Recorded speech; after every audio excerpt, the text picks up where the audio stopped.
रामचंद्र भगवान की जय। हनुमान जी महाराज की जय।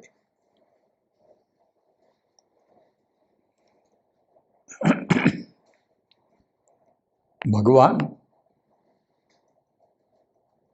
जब खुद अयोध्या के राजा है और राज सिंहासन पर बैठे हैं, तो अयोध्या नगरी कैसी थी इसका भी राम राज्य में वर्णन है। भगवान का महल कैसा था, अयोध्या की बाजार कैसी थी, अयोध्या में सरयू नदी कैसी थी, और बापी मतलब वाव, कुएं और तालाब कैसे थे, इसका बहुत लंबा वर्णन है। भगवान का जो महल है, वो महल में महल की जो छत है, दीवारें हैं, मुख्य राजद्वार है और खंभे हैं, ये सब कैसे है? सोने से मढ़े हुए हैं। छत सोने से मढ़ी हुई है, दीवारें सोने से मढ़ी हुई हैं, और खंभे और राजद्वार भी सोने से मढ़े हुए हैं, और सोने के ऊपर हीरा और माणिक लगाए हुए हैं। और जो झरोखा है, महल का जो झरोखा है, वो झरोखे में भी रत्न और मणि लगाए हुए हैं। तो ऐसा भगवान का जो महल है, वो महल में आगे बहुत बड़ा आंगन है और आंगन में स्फटिक लगाए हुए हैं, और स्फटिक में अपनी परछाई दिखाई देती है। महल उज्जवल है और आकाश को चूमता है, और महल के ऊपर जो कलश है, वो कलश चंद्र और सूर्य का जो प्रकाश है ना, वो भी उसकी निंदा करते हैं, ऐसे कलश है। और मोर, हंस, सारस, पारावत, ये सब पक्षी के नाम है। मोर है महल में, मोर, हंस, सारस, सारस मतलब हंस जैसा ही पक्षी है, सफेद कलर का, वो सारस है। और पारावत मतलब कबूतर। ये पक्षी महल में जब हीरा लगाए हैं दीवार में, वो दीवार में पक्षी देखते हैं, और देखते हैं इसलिए उसको उसकी परछाई दिखाई देती है, और पक्षी को ऐसा लगता है कि हमारे जैसे दूसरे पक्षी भी है, इसीलिए सब पक्षी कुंजन किया करते हैं। और छोटे छोटे बालक पक्षी को समझाते हैं। तोता मैना भी है, तोता मैने को बालक समझाते हैं कि राम बोलो, रघुपति बोलो, ऐसा समझाते हैं, और मैना पोपट बोलते भी हैं।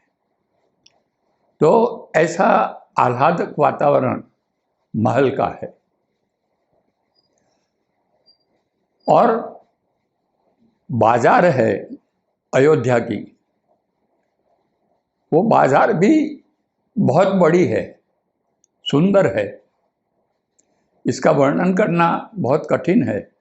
तुलसीदास जी कहते हैं कि बाजार रुचिर न जाई बरनत, वस्तु बिनुगत पाइए, जहाँ भूप रमा निवास, तहाँ की संपदा के मी गाइए। बैठे बजाज शराफ बनिक अनेक मनहु कुबेर ते, सब सुखी सब सच्चरित सुंदर नारी नर शिशु जरठ जे। ये छंद में पूरी बाजार का वर्णन आ गया। बाजार रुचिर मतलब सुंदर। अयोध्या की बाजार बहुत सुंदर है। न जाई वर्णत, तुलसीदास जी कहते हैं कि इसका वर्णन नहीं हो सकता। न जाई वर्णत वस्तु बिनुगत पाइए। किसी को अयोध्या में कोई भी चीज चाहिए तो वो बाजार में जाके ले आते थे और उसके दाम पैसे वो चुकाने के नहीं होते। यूं ही जिसको जो जितना चाहिए उतना बाजार में से ले आते थे, क्योंकि भगवान राजा है, वहाँ कोई चीज की खोट नहीं है। बाजार रुचिर न जाई बरनत वस्तु बिनुगत पाइए। बिनुगत पैसे बगैर वस्तु मिल जाती थी। जहाँ भूप रमा निवास, जहाँ राजा खुद भगवान है, जहाँ भूप मतलब राजा, जहाँ भूप रमा निवास भगवान, जहाँ भूप रमा निवास तहाँ की संपदा की मिगाइए। तुलसीदास जी कहते हैं कि वहाँ की जो संपदा है उसको मैं कैसे गाऊं, कितनी संपदा है इसकी गिनती मैं नहीं कर सकता। तुलसीदास जी ऐसा कहते हैं।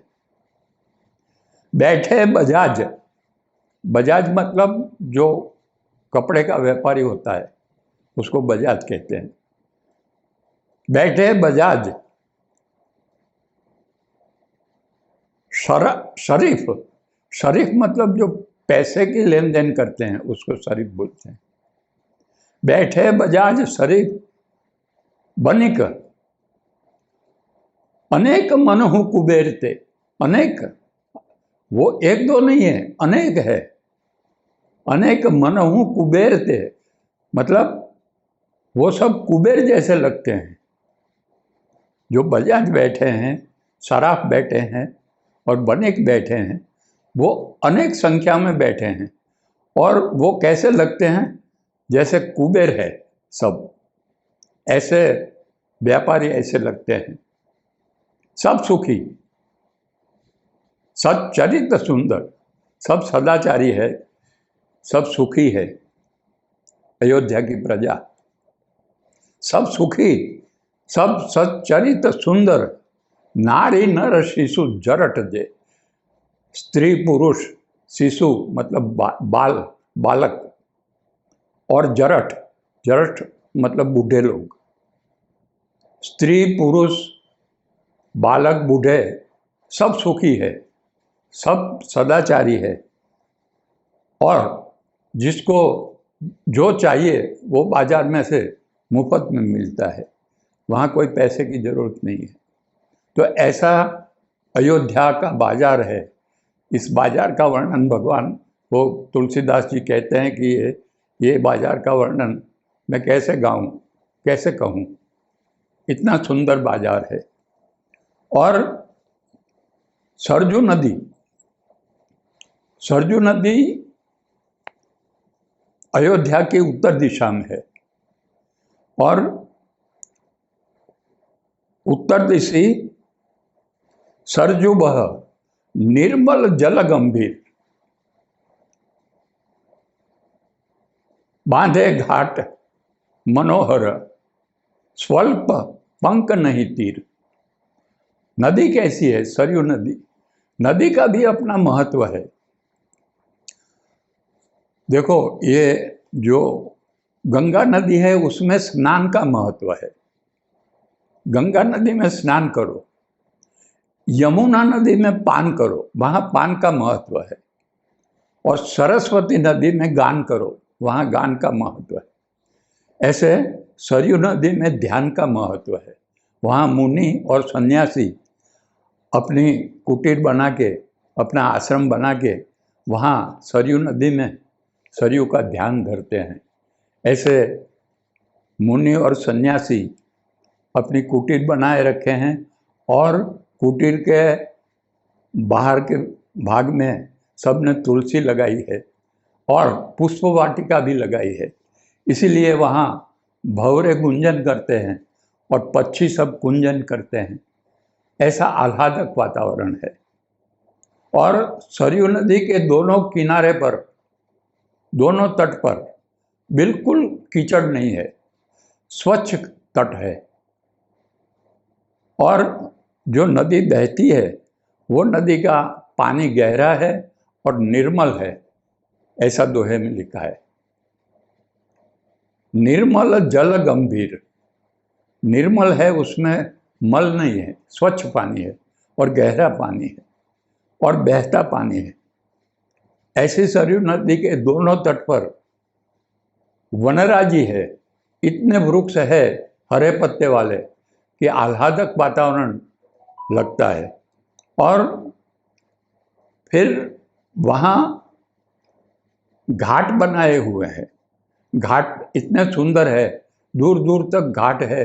और घाट, जो सुंदर घाट है, उस घाट में घोड़े और हाथी और दूसरे पशु भी वहाँ पानी पीते हैं वो घाट पे। दूसरा घाट बनाया है, वो पनघट बनाया है। पनघट में सब वहाँ पीने का पानी भरते हैं। वहाँ कोई पुरुष स्नान नहीं कर सकता, वहाँ पानी भरने के लिए वो पनघट बनाया है। और राजघाट बनाया है, वो घाट में चारों वर्ण के लोग स्नान करते हैं। ऐसे अनेक घाट बनाए हैं दोनों किनारों पर।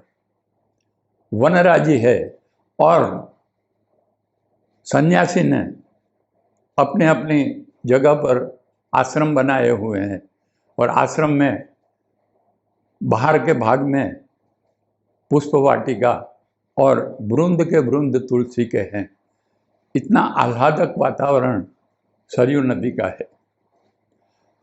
और फिर आगे जाके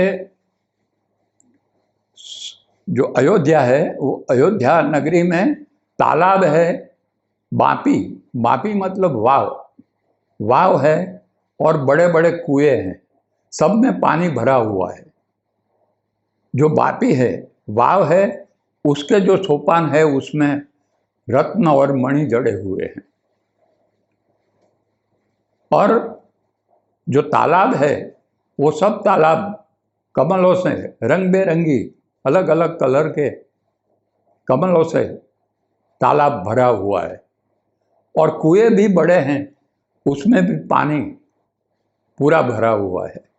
ऐसा आह्लादक वातावरण वहाँ दिखाई देता है। भंवरे गुंजन करते हैं, पक्षियाँ कुंजन करती हैं और आह्लादक वातावरण, बहुत गर्मी भी नहीं है, बहुत ठंडी भी नहीं है, ऐसा वातावरण अयोध्या का है। अयोध्या नगरी में जब भगवान खुद राजा बन के बैठे हैं तो वहाँ की जो प्रजा है वो प्रजा सुखी है। सब भगवान का नाम लेते हैं, सबके घर में वेद पुराण है और सब पाठ करते हैं, भगवान की आराधना करते हैं, ब्रह्मा को मनाते हैं कि हमारी सेवा, भगवान को चरण रज की सेवा हमको मिले, ऐसी सब प्रार्थना ब्रह्मा को करते हैं। और अयोध्या के लोग का वर्णन आगे हमने कर दिया। यह अयोध्या नगरी का पूरा वर्णन है। और ऐसी अयोध्या नगरी मोक्ष की नगरी कही जाती है। रामचंद्र भगवान की।